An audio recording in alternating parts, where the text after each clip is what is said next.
I can't believe I'm making this video. As the name of this channel suggests, I thoroughly enjoy the genre of romance comedy anime. The amount of gems from this genre is absolutely immeasurable. Oregairu, Monogatari, Horimiya, Shikamori, Fragrant Flower Blooms with Dignity, Kaguya-sama, Toradora, Golden Time. The list of fantastic romance anime / manga goes on and on. I've spent so much of my adult life indulging in rom-com anime and manga, you'd think I'd be an expert at love. I'm gonna be real with y'all, you know, it's been really fucking rough out here. Your boy is in a drought. It's like the fucking Dust Bowl out here, dude. Regardless of my failed love life, I'd like to think I'm pretty well versed in what makes a romance anime good. That was until I came across a certain series.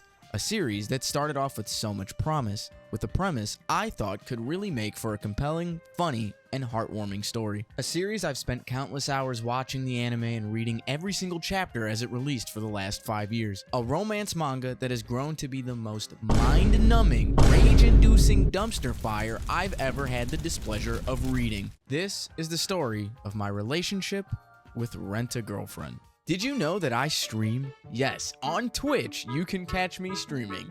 I stream video games, I stream wrestling, I stream sports during football season, and I talk a whole bunch of bullshit. And if you are interested in any of those activities, follow me at twitch.tv/romcomsenpai. You get to see this cute little model going all sorts of crazy, feral, and degenerate all over your ass. So please follow me there. Also, you can follow me for clips of these Twitch streams at Romcom Deluxe here on YouTube. That is the second channel where all the stream highlights go. So please follow me in the socials below so that you could stay up to date with everything that is Romcom Senpai. Now back to regularly scheduled programming. The year was 2020. The world was completely shut down thanks to this little event known as the global pandemic, and a much younger and honestly happier Romcom Senpai decided to spend his prison sentence in the house watching any and all anime that even looked remotely entertaining. I watched Tonikawa, I got introduced to the Monogatari series, Yashahime released and it was fucking mid, and also Jujutsu Kaisen came out and it became one of the biggest anime of our generation. But even after watching all of that and more, I was still on the lookout for more shows, especially since there was literally nothing else better to do at the time. So on a fateful Saturday in September of 2020, I found Rent-A-Girlfriend. I had only heard of the title in passing and passed it off as one of those stupid trashy harem shows I don't usually watch. To be fair, that's exactly what it ended up being, but so much worse. However, since the world was still mostly shut down and the only things I had to entertain myself was anime and the unhealthy abundance of alcohol I had at my disposal, I figured, you know what the hell, I might as well just kill this 12 case of beer and binge this for shits and giggles. Turns out, I actually like the show. A lot. Disclaimer, from this point on, I will basically be spoiling most of the main plot of Rent-A-Girlfriend, so if you haven't seen the show or read the manga, don't. Just don't watch the video. I'm trying to help you.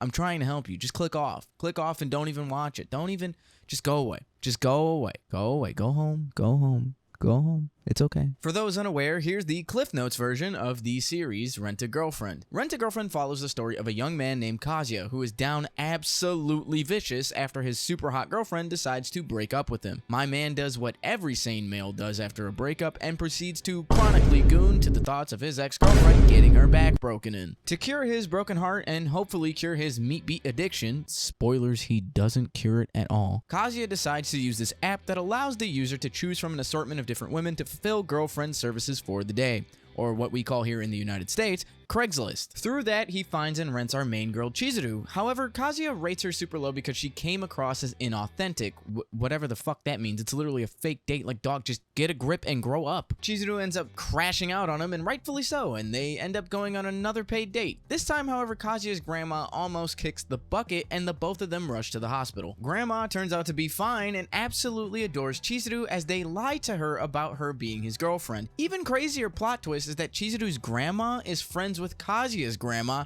so now they think they're dating as well. And on top of all of that, it turns out that Chizuru and Kazuya live directly next to each other in the same apartment complex and go to the same school. This sets off the premise of these two having to keep the facade of a relationship while not actually dating, and brings up the potential for an actual romance, which is why this is a romance comedy anime in the first place. I'm gonna be 100% honest here and say that this idea is a very good one on paper. The idea of a romance comedy is that it's not only about the romance, but about how funny the hijinks can be while the romance, develops. It's why I personally lean towards romance comedies the most, rather than simply a romance anime or a comedy anime. I like that one isn't more of the focus than the other. The two very different themes play off of each other, and in a good rom-com anime, enhance each other, such as a show like Oregairu or Toradora. So when I watched the first season of this show, I thought, wow, this can really become a great series. The potential was there.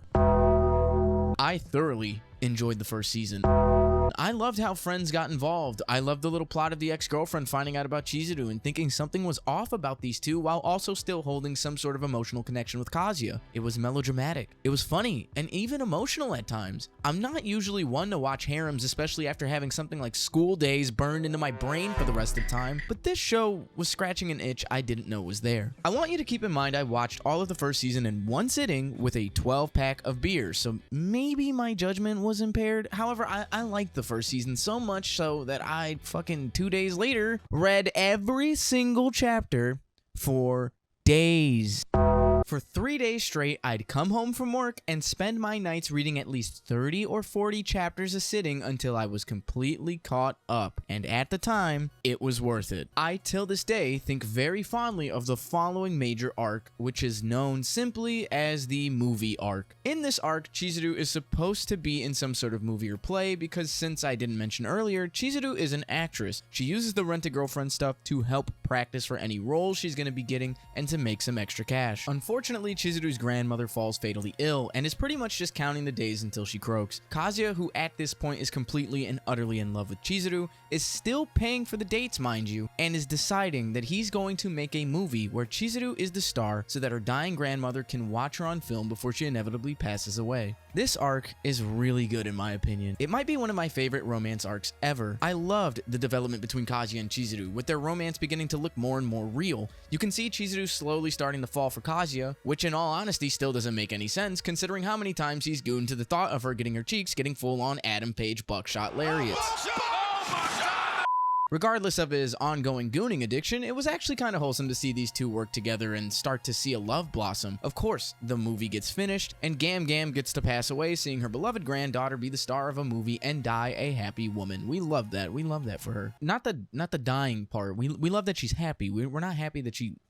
We're not happy that she died. It was overall a really touching arc and got my hopes up to see where the series would progress. Will Chizuru develop more feelings? Will Kazuya finally stop being deplorable? No. Will mommy spill the beans to everyone about the fake relationship? Will anyone fucking confess? Oh, how we'll get to that in a bit. All of this optimism and hope would soon be thrown in the dankest of wet dumpsters with this next arc. An arc I simply call the Hawaii Vacation arc. You see, I was lucky as a Berserk fan to not have been caught up when Guts and the crew got on the boat for what must have been a fucking decade, but I didn't get to see what the suffering really was, but this arc was the fucking trenches. The Hawaii Vacation arc lasted a whole year. From August of 2021 till July of 2022, these fuckers were on a vacation. Week after week, the premise of this story was that mommy knew about the rental service and was gonna spill the beans to everyone on the vacation, including Kazuya's friends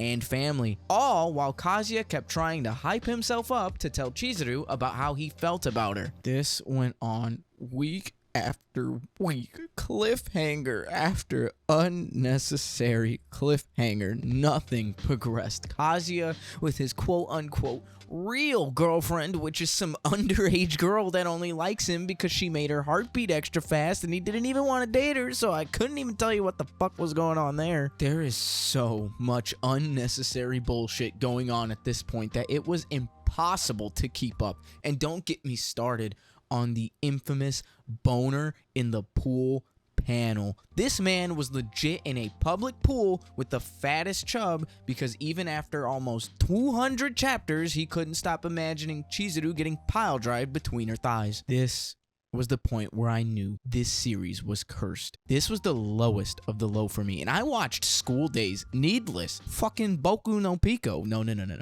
This was the bottom of the barrel. And the most messed up thing about it is, I still kept on reading every single week. This arc ended after a year, and there was not a single ounce of progression or development since the movie arc. They get back from vacation and then they're forced to live with each other after some sort of earthquake or bombing or whatever. I don't fucking care at this point. And then now they're in Chizuru's childhood home, living together with some other girl that I guess does online content and keeps calling Kazuya master? I don't even understand what's going on at this point. Now, you'd think that by them living in the same building and having these weird romantic feelings about each other that maybe, just maybe, they'd figure things out, but no. Kazuya says some shit about his feelings and Chizuru is like, you know what, I'm gonna think about it until I come up with an answer. Now, that's a pretty valid response in the normal human world, but considering every chapter of this fucking manga has been a situation that brings them closer together, followed by them literally regressing, made me want to rip every strand of my hair out. At this point, I was ready for someone to get rejected or for them to just full-blown get to making children. I did not care. I just needed something to happen. But rom-com, if you didn't like the series anymore and knew it was ass, why did you keep on reading it? Because I was in too deep at this point. 300 plus chapters for the last 5 years. How can I just drop it? What if I dropped it and it became the greatest love story of all time? What if it became the One Piece of romance manga? Actually, I don't even like One Piece, so I would have fucking dropped it. And the truth is, I did drop Rent a Girlfriend. Yippee! I left it alone. I never read another chapter, even till this day. My plan was on some random day when I heard the announcement that it was coming to an end that I would binge read the rest of it and never have to wait another agonizing week for the same bullshit chapter over and over again. Instead, I'd speed run through it and read the bits I thought were important and lock in for the ending. That brings us to June 10th, 2025. The latest chapter of Rent a Girlfriend leaks. Everyone is saying it's the ending or close to the ending. Twitter is in a frenzy. Kazuya confesses to Chizuru, and she rejects him. I couldn't believe my eyes. How did we read 380 chapters just for him to be rejected? How could we be so betrayed? What a spit in the face. But then I realized, why the fuck would she ever want to date this guy? Why would anyone want to date a guy who fell in love with a rental girlfriend that he dragged into the biggest lie of her life and proceeded to spend thousands upon thousands of dollars on her? Reddit and Twitter did the calculations. This man spent $250,000 on Chizuru, a woman that was not even his girlfriend that he fell in unrequited love with. Yeah, sure, she probably liked him a bit, but let's be real here. This man has been down bad the whole time. No Riz made her life extra complicated. Dude sounded like a VTuber fan in his prime. And how would I know that? I wouldn't know that. I totally don't watch VTubers in the slightest. I don't even VTube myself. I would never. Go follow me at twitch.tv/romcomsenpai. Although as much as I can argue that she shouldn't date him, I could also argue that this woman is for the streets. This man literally was like your best friend this whole time. He was always willing to support you no matter what you did and offer a helping hand. He literally made a movie for your dying grandmother to watch you star in. You have had strange feelings for him since the first season of the anime, and you decide instead of giving him a chance, you're gonna reject him so you can keep getting paid to be a rental girlfriend. These characters suck. The writing sucks. Who wrote this? Oh yeah, he wrote this. Reiji Miyajima is the author of Rent a Girlfriend. This is a grown man with a wife who frequently posted pictures of Chizuru photoshopped into real-life scenarios, acting as though she was his actual girlfriend. This entire time, he was writing a series where he was in love with the main female protagonist. How could I expect anything less from this manga when this is the guy sitting in the office day in and day out writing it? It was at that moment I realized the harsh truth and reality that came with reading almost every single chapter of Rent a Girlfriend for the last 5 years. Something that is hard for anyone to admit regardless of the activity. I wasted my fucking time. 5 years of my life I'll never get back. 5 years I could have spent reading good manga. I could have started and caught up to One Piece and JoJo's, and maybe my opinion on One Piece would have changed. Instead, I read Rent a Girlfriend and bought figures and a t-shirt, but it won't be for nothing. I will read these last chapters if this is actually the ending and laugh at the dumpster fire it is. I'll use this as wisdom to impart on other anime and manga enjoyers to never pick this manga up and to drop any series you don't think is worth continuing. My relationship with Rent a Girlfriend is like one with a toxic partner. There were moments I loved, there were moments I hated and wanted to leave. But just like with any toxic relationship, the best advice is to leave when you feel uncomfortable and know your worth. So with that, I'm your friendly neighborhood rom-com senpai reminding you to be kind, take care, go Bills, and leaving you with my final thoughts on the series that is known as Rent a girlfriend. I'm gonna ride this shit until the wheels fall off, baby. I'm gonna read it all again, because I never learn.